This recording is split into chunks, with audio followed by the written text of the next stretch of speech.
Guillermo Berrones, mi amigo, mi compadre de mucho tiempo. Cada algunos años platicamos de tu nuevo libro, pero ahora, como hace tanto que no, ¿qué te parece si platicamos de todo desde el principio? ¿Cómo estás, compadre? Hola Gerardo, bien, pues aquí dispuesto a platicar. Oye, Guillermo, ¿tú empezaste escribiendo en el norte o en el Volantín o en el Diario de Monterrey? La primera experiencia de publicación se dio en el norte y accidentalmente o imprudentemente, porque mira, yo veía la sección de ensayo que se publicaba entonces en Culturales y envié un texto que se llamó Una mañana las zanahorias, que era una crónica sobre los personajes que barren la ciudad. Entonces, solamente fui, la dejé ahí a recepción y el domingo estaba yo maravillado y compré todos los periódicos en la colonia porque estaba feliz de que yo estaba en el papel. Javier Ramírez era el entonces. Norma Garza. Norma Garza era la editora y era la responsable de esa página. ¿Y esa fue tu primera publicación? La primera publicación. Aunque yo... ¿Por qué publicabas esas cosas tú? ¿De dónde te surgió la idea de hacer crónica? Es una historia interesante porque mírame, yo llego a Monterrey en el 79 y entonces la ciudad sí me sacudió, sí me dio una sacudida cultural. Yo venía de zonas urbanas, de pueblos, de los Aldamas, había vivido en China, en Linares, esos lugares. Entonces llegar a la ciudad sí me sacó de onda, entonces me hizo reflexionar sobre lo que yo había vivido en los pueblos y ahora lo que era la ciudad. Entonces creo que soy muy visual y luego después de esa visualización pues tiendo a reflexionar sobre lo que veo y creo que por ahí tuve mi abordaje a la crónica. Empecé a ver a los personajes, empecé a ver el mundo urbano, el habla de la gente de la ciudad y hacía reflexiones sobre cómo habla la gente de los pueblos. ¿De dónde mero eres tú? Yo soy originario de Ciudad Victoria, pero a muy temprana edad, a los 8 años, por el trabajo de mi padre, que era un electricista y que trabajaba en un programa estatal, regional, de Comisión Federal de Electricidad, llevar la electricidad a todos los pueblos. Entonces ese tenía que estar moviendo. Y nosotros lo acompañábamos en alguno de los municipios y luego él ya se movía a los demás. Entonces eso nos obligó a vivir en Matamoros, en Linares, China, te decía, Los Aldamas, todo el noreste de Nuevo León y todo el noreste del país, ¿no? De alguna manera. Entonces finalmente vine a dar aquí a la ciudad para continuar estudiando, que es el sueño de los papás y de nosotros así como que la responsabilidad obligada, ¿no? Y me vine a estudiar medicina.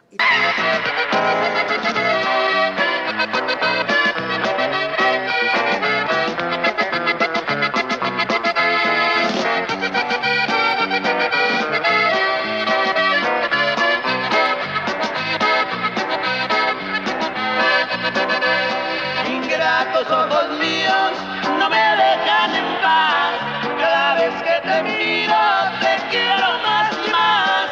Con estos ojos míos no sé qué voy a hacer. Si tú no me comprendes me vas a enloquecer.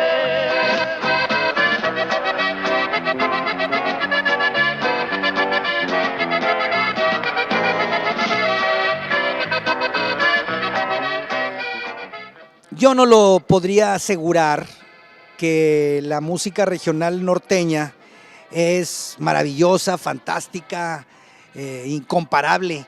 No lo puedo asegurar porque yo nací oyéndola, igual que Guillermo. Entonces a nosotros nos gusta su estética, su manera de estridente del juego de las voces, los instrumentos, pero así seguramente les gustará su música a los de Chiapas y los de Sinaloa dirán lo mismo de sus tamboras. A mí el Palomo y el Gorrión me gusta desde que los oía desde chiquillo. Mi papá estaba con su caguama los sábados en la tarde-noche y nos aporreaba con el Palomo y el Gorrión, los rancheritos del Topo, Ramón Ayala, los Cadetes de Linares y especialmente el Palomo y el Gorrión porque pues aunque fueran mayores se oían como niños. Claro. Fíjate que una experiencia semejante tuve. Yo conozco al Palomo y el Gorrión musicalmente hablando, como a los 7 años. A mí me mandaban al Molino en una tienda allá en Ciudad Victoria, y esa tienda era tienda de barrotes, era billar, era molino, era panadería. Entonces, todo el antecedente de los centros comerciales. Lo curioso es que amanecían los señores que habían bebido toda la noche y escuchando discos de 45 que en la rocola de entonces, ¿no? Es una de las primeras canciones que yo escuché. Era, La tienda era cantina también. era todo. Vendían petróleo, que le dicen gas, y lo principal era tienda de barrotes y artículos para el campo y esas cosas, ¿no? Se llamaba El Vergel. Tenía sus mesitas y todo. No, había unos pollitos, unas bancas ahí donde la gente se sentaba, ¿verdad? Y se amanecían, no había leyes que los impidieran, no había antialcohólicas. Lamentablemente ahora hay, ¿verdad? Y estaba esa imagen que ya no existe del borrachito inofensivo. Claro, que solamente medio se estaba durmiendo y hacía movimientos, ademanes, así, apoyando la música que estaba escuchando, ¿verdad? Y ahí escuché por primera vez el Palomo y el Gorrión. Y yo me embelezaba con esas voces, porque eran voces infantiles, estaban en su apogeo ellos entonces. Y como 30 años después, tuve la oportunidad de conocerlos personalmente en un cierre de un evento cultural en el Museo del Centenario, donde coincidieron el Palomo y el Gorrión, Carlos y José, Luis y Julián, se me escapan algunos de los hermanos Prado, y varios que estaban en... ¡Qué maravilla, qué padre! Fue extraordinario ese evento, recuerdo. Y ahí hubo un acercamiento con ellos y más con Miguel Luna, que es la primera voz del Palomo y el Gorrión, que lamentablemente murió en 2010. Entonces esa cercanía y esa amistad se fue dando al grado que yo dije, pues, ellos tienen una oralidad riquísima, Gerardo. Es gente del campo, gente del sur del estado, y con una experiencia musical prácticamente desde el nacimiento.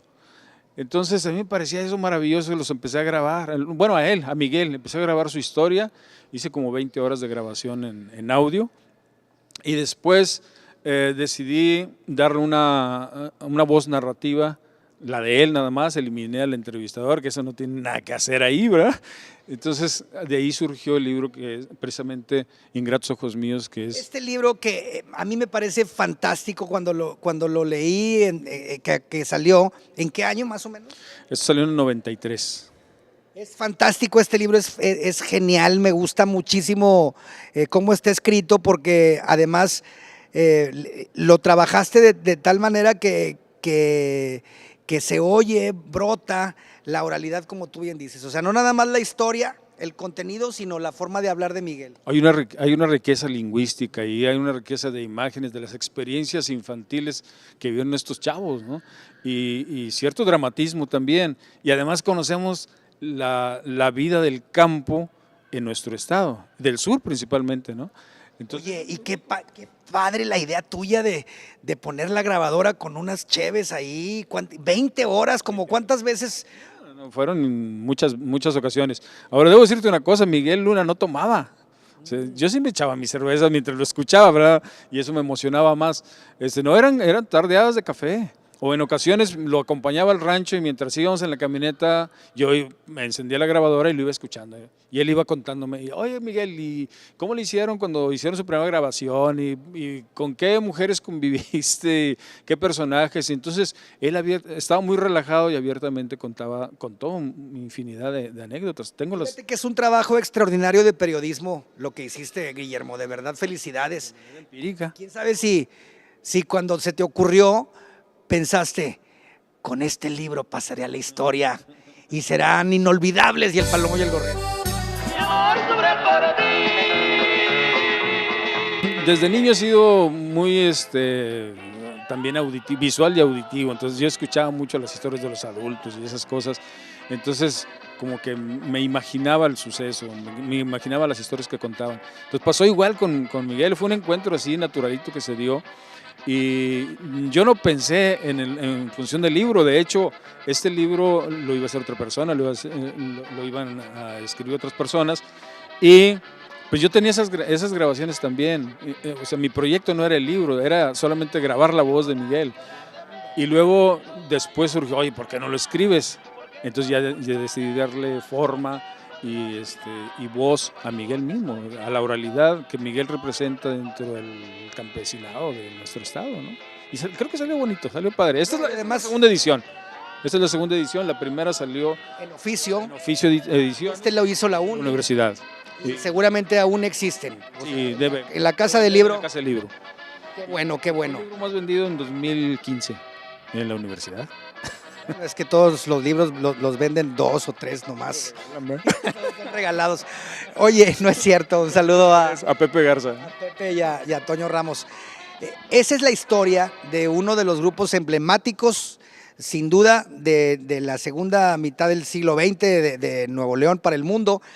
Y otra es una historia diferente a la de Julián Garza. Hay dos figuras representativas y que yo tuve la suerte de encontrarme con ellos. Uno es Miguel Luna y su hermano Cirilo Luna. Y ahora, fíjate, el hijo de Miguel Luna, Edwin Luna, con la Tracalosa, es una continuación del trabajo musical. No me digas. Sí, Edwin Luna es hijo de Edwin Luna. el de la Tracalosa, Edwin Luna, hijo de Miguel Luna. Miguel Luna, el palón, El gorrión. el gorrión. La primera voz. La primera voz. También tuve oportunidad de conocerlo y entrevistarlo. Hay alguna cosa ahí por internet. Y es su hijo, es Edwin. Edwin Luna es el hijo de... Es el líder de la Tracalosa. Es el dueño de toda la empresa de la Tracalosa. Y Bajo cayó el con hijo. un talento extraordinario. ¡Hombre! La Tracalosa, que se vayan a vivir a Sinaloa. No me gusta esa música, pero bueno. Edwin, no te creas. Felicidades por tu gran éxito. Bueno, ahí, fíjate, ellos Y son muy buenos, ¿verdad? Fíjate, hay algo interesante en esto, Gerardo. El Palomo y el Gorrión representan el ingreso a la música norteña, pero en voces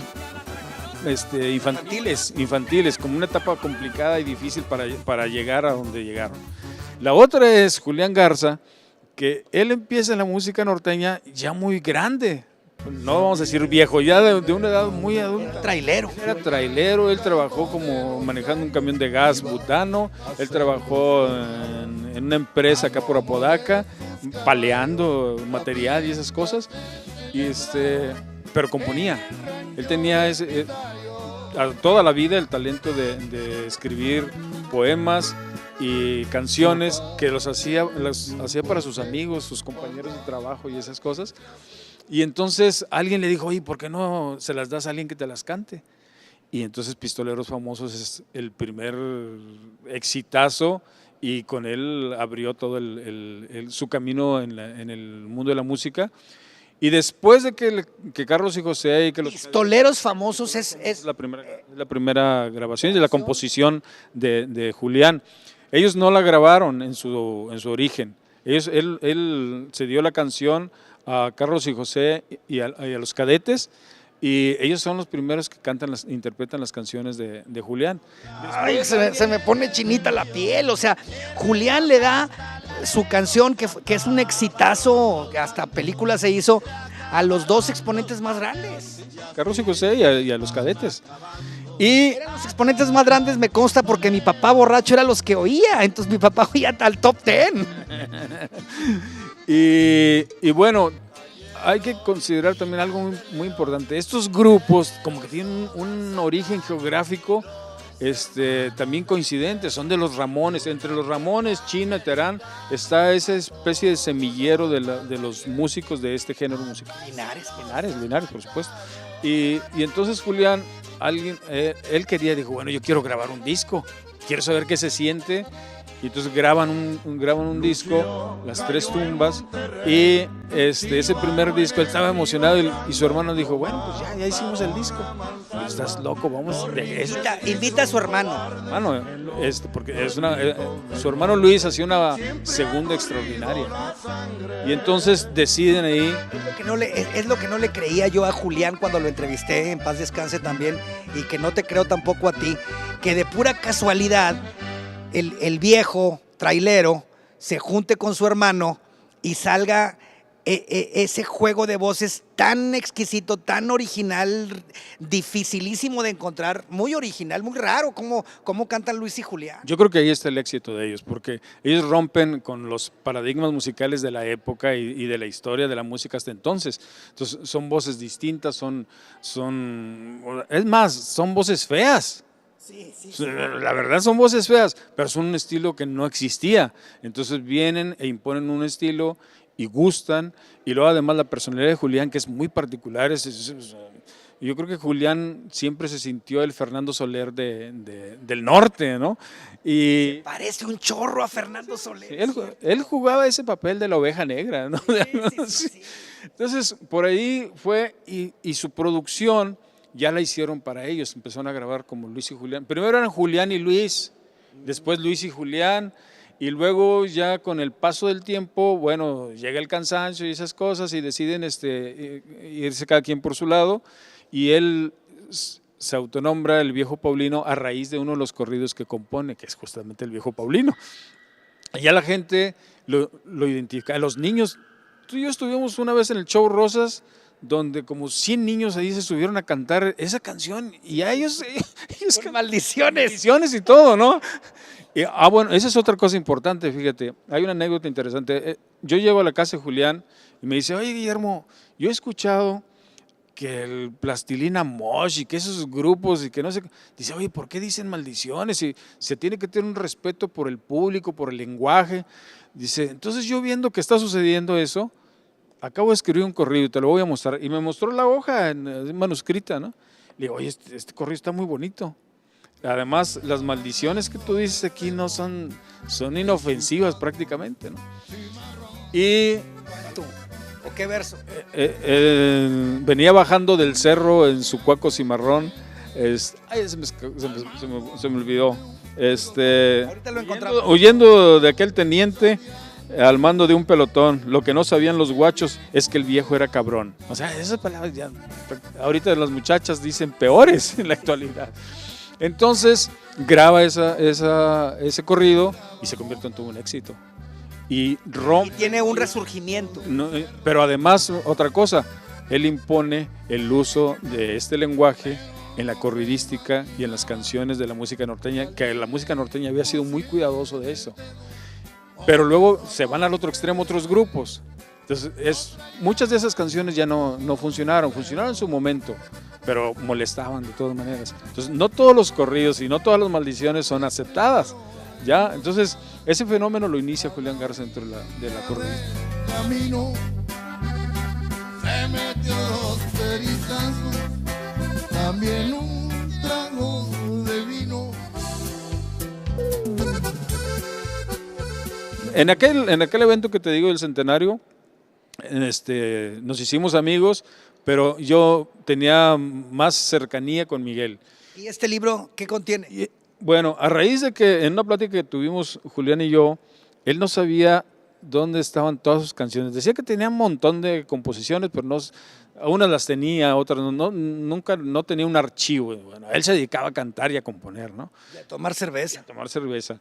Y entonces su hija... El caliente también iba, ¿verdad? Y los últimos años más, yo creo que ahí perdió mucho. Entonces, su hija, Olga Garza, empieza a rescatarle algunas de las melodías. Entonces le digo, oye, es importante que tú tengas tu cancionero.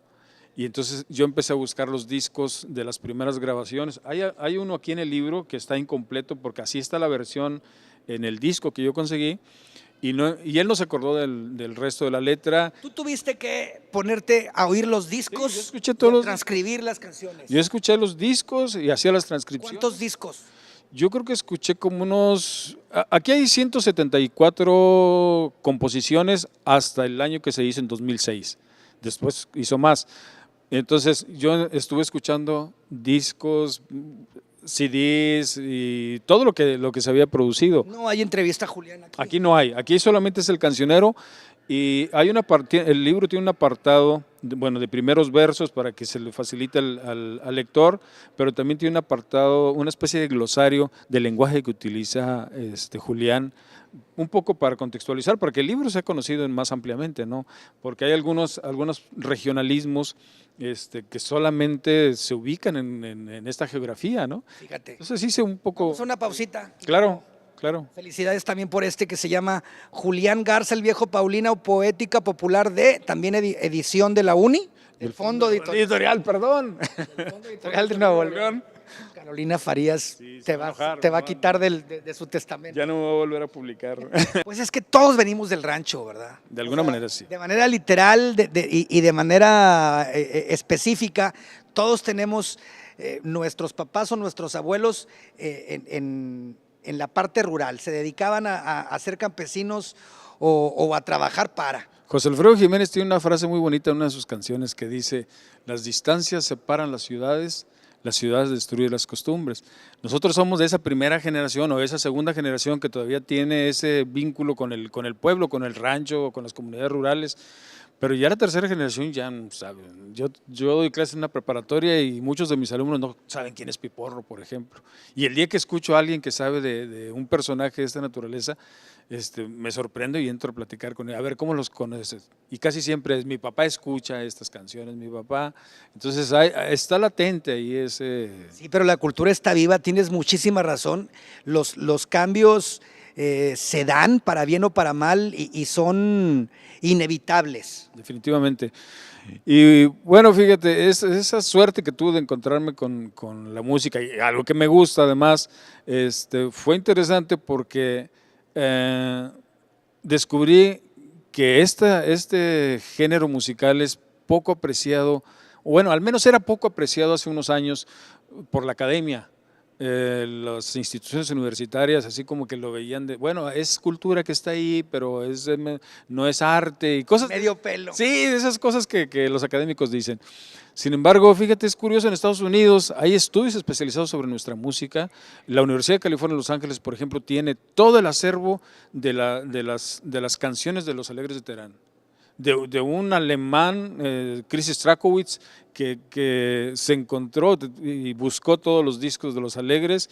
Él los tenía, no habla español el tipo, y entonces esa riqueza la entregan a una universidad. Nosotros deberíamos tener aquí al menos una copia, ¿no? O gestionar una copia. Entonces esa parte es interesante, y yo creo que a raíz de los años 80, fines de los 80, Armando Hugo Ortiz, Meinardo Vázquez, el mismo Romualdo alcanzó a escribir algo sobre este aspecto cultural de los corridos y de la música norteña, y han surgido otros libros también en relación a esto. No tuvimos tiempo de platicar sobre la tragedia que cuenta el corrido, sobre las circunstancias de valentía, de imprudencia, de chiste, no sé cómo decirlo, ¿no? O sea, porque luego hay algunas anécdotas como absurdas o graciosas. Sí, la corrística es un abanico amplio de expresión de la cultura nuestra, ¿no? Y se poetizan, y qué bonito, ¿no? Y además se poetizan y se musicalizan. Entonces, fíjate que han surgido otros. Yo siempre he dicho que debe hacerse el gran diccionario de la música norteña, donde hay muchos estudios sueltos. Está la documentación de los cadetes de Linares que hizo Abel García. De todo eso vamos a platicar en agosto. Órale. Sí, están invitados al el Congreso Internacional del Corrido en el Museo de Linares, 25, 26 y 27 de agosto, que precisamente el museo está cumpliendo 20 años este año. Y tiene una serie. El director es Abel García. Él es el autor. Y él es el autor de Los Cadetes de Linares. Es interesante, esto, otra historia que habría mucho tiempo para hablar. Desde los 10 años que estuvo en el funeral de Homero Guerrero, ahí le causó curiosidad y se dedicó a estudiar a los cadetes. Entonces hace una documentación muy interesante de él. Ya se nos acabó el tiempo, Guillermo Berrones. Hablamos en otra ocasión. Muchísimas gracias. En agosto vamos a hablar largo y tendido. Los invito y ahí los esperamos con asado de puerco y arroz. Todos los platillos propios de la región. Muy bien. Invitamos a Lalo Hernández. Ya está. Y a Ever Alviso, el productor. Nos vemos el próximo viernes, taller abierto con letras. Adiós.